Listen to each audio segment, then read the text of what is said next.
მოგესალმებით პატრიცემულო საზოგადოება. მადლობ მობრძანებისთვის ჩვენ წინა შეხვედრაზე დავგეგმეთ, რომ ჩვენი შეხვედრების ციკლი გაგრძელდებოდა.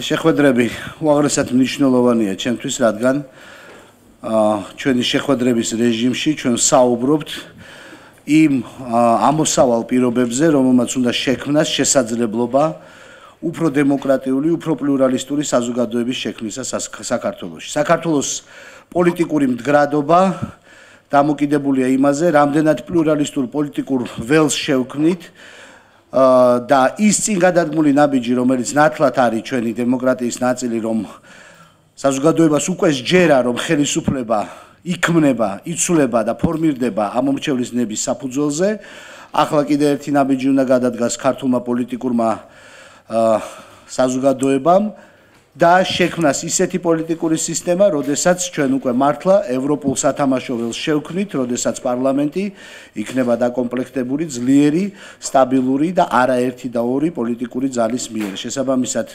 ჩვენი შეხვედრების, ასე ვთქვათ, ლაიტმოტივი არის ბუნებრივია ის ინტერესი, რაც პოლიტიკურ პარტიებს გააჩნიათ ამ მიმართულებით, მაგრამ ჩემთვის ეს არის ასევე სახელმწიფოებრივი მნიშვნელობის და რანგის თემა, ჩვენი დემოკრატიულობის, სტაბილურობის თემა. ამიტომ მივესალმებით ჩვენ შეხვედრას და იმედი მაქვს, რომ დღევანდელი შეხვედრის შემდეგ ჩვენ უკვე კონკრეტულ ნაბიჯებს გადავდგავთ იქეთკენ, რომ რეალურად უზრუნველყოთ ის საკანონმდებლო ცვლილებები იმ სისტემების შექმნა, რომელიც საქართველოში უზრუნველყოფს პლურალისტურ პოლიტიკურ გარემოს. კიდევ ერთხელ მოგესალმებით.